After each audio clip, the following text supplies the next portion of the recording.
એમ એમ માનવ જાણે મેં કરું કરતલ બીજો કોઈ આદરા તારા અધવત છે રે હરી કરે સો હોય. માનવ મનમાં મલકી રહ્યો કે હું રળું ને બીજા ખાય તો ભૂકે લાકડે ઘણું હશે એને પાણી કોણ પાઈ દો. આપણને એમ લાગે કે હું છું એટલે મારું ઘર કુટુંબ હાલે છે, હું ન હોતો આ બંધ થઈ જાય, કોઈના થઈ ગયા બંધ. ઘણા બિચારાને કર્મ પ્રમાણે 25-25 વર્ષના વ્યા જાય તો એના ઘર હાલે, તો હાલે. બધાયનું કુદરત આંકે અને બધાય હોના નસીબ લઈને આવે છે. કોઈ કોઈના નસીબ માથે કોઈ જીવતું નથી. બધાયને લેણ દેણ છે. આ સગા કુટુંબ પરિવાર છે, આપણું લેણું છે એટલે એકાબીજાને લેણું લેવાનું છે. બાકી બીજું કઈ નથી, કર્મ સિવાય કઈ નથી.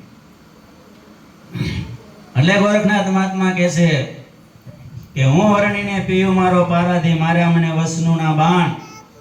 બાણ વાગ્યા ને થઈ એની વેદનામાં અવર શું જાણે અજાણ. જો તો ગોરખનાથને એકને મસંદર બાબાએ બાણ માર્યા એવું નથી. જેને જેને સદગુરુ મળ્યા એને બધાને શબ્દના બાણ માર્યા છો ભાઈ. પણ આપણને બાણ વાગવા જ નથી દીધા, છટકી ગયા.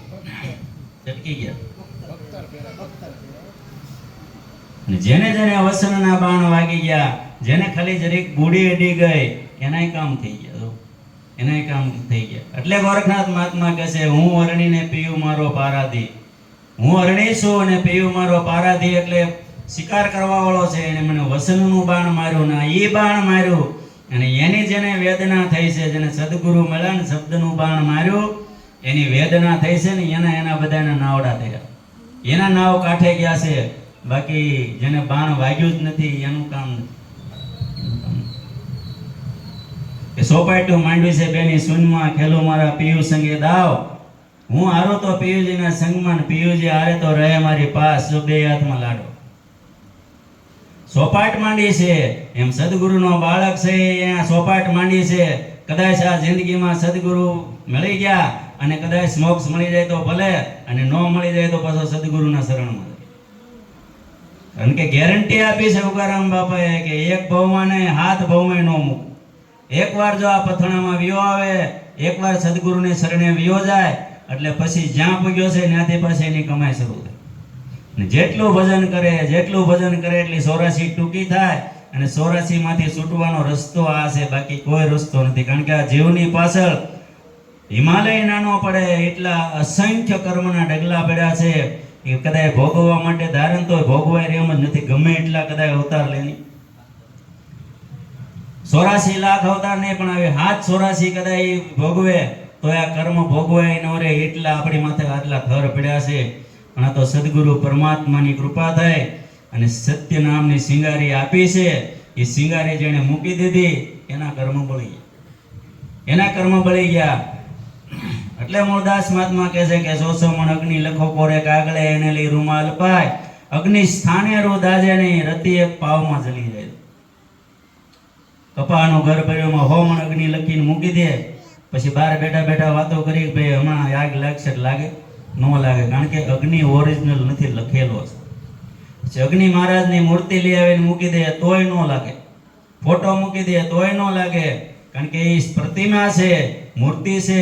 પણ એક ખાલી દિવાસળીની સિંગારી અડી ગઈ હોય એટલે ભડભડ કરતી આગ લાગી જાય. એવી જ રીતે કર્મના થર આપણી માથે કેટલાય પડ્યા છે, પણ ઓરિજિનલ બ્રહ્મ સિંગારી મળે. ઓરિજિનલ એટલે જે ઓરિજિનલ વસ્તુ છે, જે પ્રત્યક્ષ હાજર સંતો છે એની પાસેથી, એના મુખોમુખથી જો શબ્દ મળે એ બ્રહ્મ સિંગારી લાગે. બાકી મહામંત્ર તો ફોનમાં વતન લખેલા આવે પણ એમ કઈ મેળ પડે નહીં. મહામંત્ર મળી ગયા મેળ પડે એમ નથી, સામે નિશાન હોવું જોઈએ. મહામંત્રની આરે સદગુરુની કૃપાની જરૂર. કૃપા વગર કાંઈ થાય એમ નથી. કૃપા વગર તો જો કરવા જાય તો રાવણે શંકર ભગવાનનો પટશિષ્ય હતો. જો પણ અહંકાર આવી જાય. કારણ કે સદગુરુની કૃપા હોય તો સાધક ઢીલો પડે. જેમ જેમ જ્ઞાન થાય એમ ઢીલો પડે. જેમ આંબાને ફાલ આવે એટલે આંબો નીસો નમે અને એવડાને ફાલ આવે એટલે એવડો ઊંચો થાય. કારણ કે એવડો છે એ ગાંઠે પોલો હોય અને આંબો છે એ નકોર હોય અને આંબાની અંદર એવા ફળ લાગે એટલે એ નીસો નમે. એમ સંતો મહાપુરુષો છે આંબાના વૃક્ષ જેવા છે.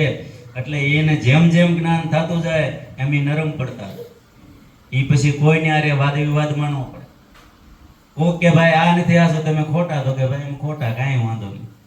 એને કાંઈ લેવા દેવા નથી. કારણ કે એને તો બીજાનો એક જ એનો ધ્યેય છે કે બીજો જીવ કેમ જાગે ને એનો મોક્ષ કેમ થાય. બાકી એને કાંઈ એટલે કાંઈ આપણું જોતું નથી, આપણી પાસે કાંઈ એને જોતું નથી. એટલે ગોરખનાથ મહાત્મા કહે છે કે હું ચોપાટીઓ માંડી છે બેની સુનમાં, ખેલું મારા પિયુ સંગે દાવ, હું હારું તો પિયુજીના સંગમાં, પિયુજી હારે તો રહે મારી પાસ. એટલે આપણે સદગુરુના શરણમાં ગયા છે એટલે આપણા બે હાથમાં લાડવો છે. કેમ લાડવો છે? કે કદાચ આ જિંદગીની અંદર આપણે યોગ ભ્રષ્ટ થઈ જાય અને કદાચ આપણો મોક્ષ ન થાય, જો મન ન માને, ગુરુમાંથી આપણે માર્ગ સાતરી જાય, તો બીજા જન્મની અંદર જ્યારે મનુષ્યનો અવતાર મળે ત્યારે ગુરુ મળે અને ત્યાંથી શરૂઆત. જો જે સત્સંગીની ઘેરે જે નાના છોકરા દીકરા દીકરીઓના જન્મ થાય ને એ બધા ભાગ્યશાળી હોય. કારણ કે શરૂઆતમાં જેને સદગુરુ સંતના દર્શન થાય, સંત કોને કહેવાય ખબર પડે. કે અત્યાર સુધી તો આપણને એમ હતું કે ભાઈ જે ભગવાદારી હોય, મંદિર માથે મોટી જટાઓ હોય, એ બધા સંત હોય, ન હોય એવું નથી. પણ આવા ભાઈ ગ્રહસ્થી સંતો હોય એવી ક્યાં આપણને ખબર.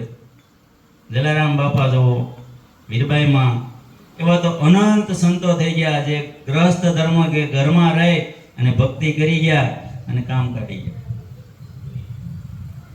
એટલે ગોરખનાથ મહાત્મા તેજી કડીમાં કહે છે કે અમે પ્યાસા ગુરુજીના નામના, નિષદિન સૈયે તમારા દાસ. બસ સદગુરુના નામની પ્યાસ લાગવી જોઈએ. જેને જેને સદગુરુના નામની પ્યાસ લાગી છે, ગુરુનું જે સત્ય નામ આપ્યું છે એની પ્યાસ લાગી છે, એનું કામ થઈ ગયું. અને એ જ વાત પાછા અટાણે રવિ સાહેબ કરે છે કે એને પારખ થઈને પરખવા કોણે બનાવ્યો પવન સરખો. જો આ પવન સરખો કોણે બનાવ્યા, કાયા કોણે ઘડી, તો આપણે નક્કી કરો કે ભાઈ જેને આપણે ભગવાન કહીએ છીએ, રામ કૃષ્ણ દાદા રામદેવજી, એ ભગવાન કે હનુમાન દાદા જે કહી, પણ આ કાયા આપણી કોણે એને ઘડી? તો એને ઘડી હોય તો એની કાયા કોણે ઘડી? સંતો મહાપુરુષો સદગુરુ બાબા આપણને આપણો જે કાયાનો ઘડનારો દેવ છે ને એ દેખાડે છે. અને જે ભગવાન આપણે જે થઈ ગયા અવતારો એ ભગવાન જ હતા જ્યારે પ્રગટ હતા, અને જેટલા મળી ગયા એટલાનો ઉદ્ધાર થઈ ગયો. પણ હવે અત્યારે હાજર નથી, હાજર છે પણ સ્વરૂપ બદલી ગયા, સ્વરૂપ બદલી ગયા છે, ખોખા બદલી ગયા છે, દેહ બદલી ગયા છે. ઓળખાય કેમ કરી? ઓળખાય નહીં. જેને જેને ઓળખાઈ ગયા એનું કામ થઈ ગયું. નકર દુર્યોધનને તો ભીષ્મ પિતાએ એક વાર ને 1000 વાર કીધું તો જોજો કૃષ્ણ ભગવાન છે, પણ નક્કી થયું ન થયું. કારણ કે એમ ન ઓળખાય. આ તો ઓળખાઈ જાય એનું કામ થઈ જાય. એમ હયાતની અંદર જે સંતો મહાપુરુષો છે એને જે ઓળખી જાય એનું કામ થઈ જાય. બાકી વિયા ગયાની વાંહે તો આખું જગત માથા પસાડે. પણ પછી ત્યાં ગુંગડા મટે અને બહુ થાય તો કદાચ તાવ આવ્યો હોય તો માનતા કરે તો વહી જાય, બાકી મોક્ષ ન થાય. કારણ કે ત્યાં પછી જવાબ નથી. એ હતા આયા ત્યારે જેટલા મળી ગયા એટલાનું કામ થઈ ગયું. દાદા રામદેવજી હતા ત્યારે વાણિયારે જંગલમાં પોકાર્યા ત્યાં આવ્યા, અને અત્યારે કદાચ ગમે એમ પોકારે તો ન આવે.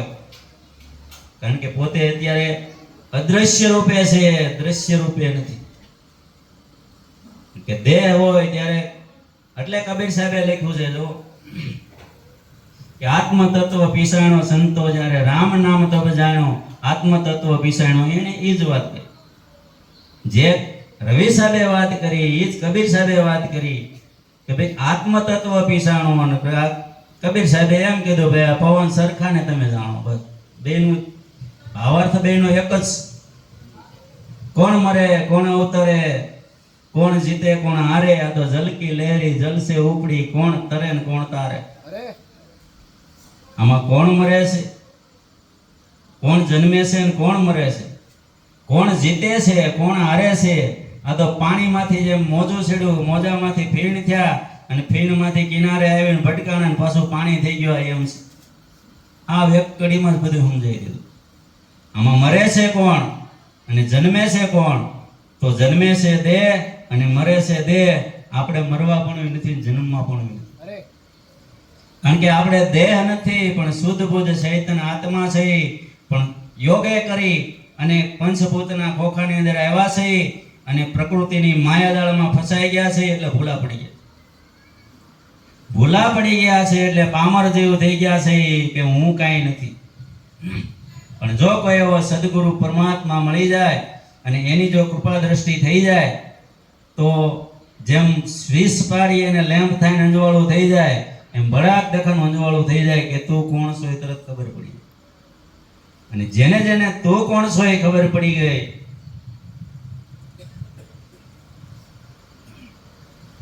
એની બાબા બધી ભડક હોય. પછી એને લાલ પાણો પાલે ટીટ ટીટ ન કરવું,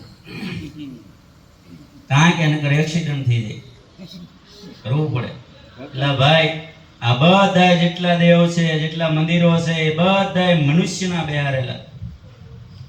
એટલે કોકે એવું લખ્યું છે કે હે ભગવાન, મારે તમને કાંઈક કેવું છે, પણ કહેતા મને જરીક શરમ આવે, કે કહી દે ને ભાઈ કે તારા બનાવેલા તને બનાવે છે. આપણે ભગવાને આપણને બનાવ્યા છે, આ દેહ ભગવાને બનાવ્યો છે, ને આપણે પાછા ભગવાનને બનાવી છે. મૂર્તિની અંદર જો ભગવાન હોય ને મૂર્તિથી જો કાર્ય થઈ જતું હોય તો ઘડવા વાળો ભાઈ વેસે કરો. કદાચ કરોડ રૂપિયા જોતો હોય ન વેસે, એનથી જો કામ થતું હોય ને એનથી મોક્ષ મળી જતો હોય એ થોડો વેસે. પણ એને ખબર છે આ મેં ઘડી છે, આમાં કાંઈ ન થાય એટલે એ વેચી નાખે. આપણે એને લઈ આવી પ્રતિષ્ઠા કરીએ અને ભગવાન માનીને પૂંજી છે, ઠીક છે, આસ્થા ન પૂંજવું એવું નથી. ભગવાન જ છે પણ ત્યાં વાત નથી. સંશય થાય તો હું કરું? જવાબ કોને ક્યાંથી લેવા દો?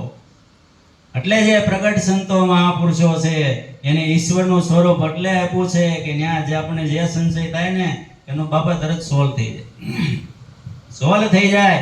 અને ઈ સંતો મહાપુરુષોની માંથી આશીર્વાદ મળે, મૂર્તિમાંથી આશીર્વાદ ન મળે. જે પ્રગટ છે ગમે જીવને તમે ખવડાવો પીવડાવો તો એમાંથી આશીર્વાદ નીકળે, પણ નથી ખાતો નથી પીતો ત્યાંથી હું આશીર્વાદ ન નીકળે. ત્યાંથી ક્યાંથી આશીર્વાદ? ત્યાં માથે પંખા ફેરવો, એસી મૂકો, ગોદડા ઓટાડો, ગાડલા ઓટાડો, ઠીક છે, બધું કરવું જરૂરી છે. આપણો ભાવ છે પણ એને એ કાંઈ જરૂર નથી.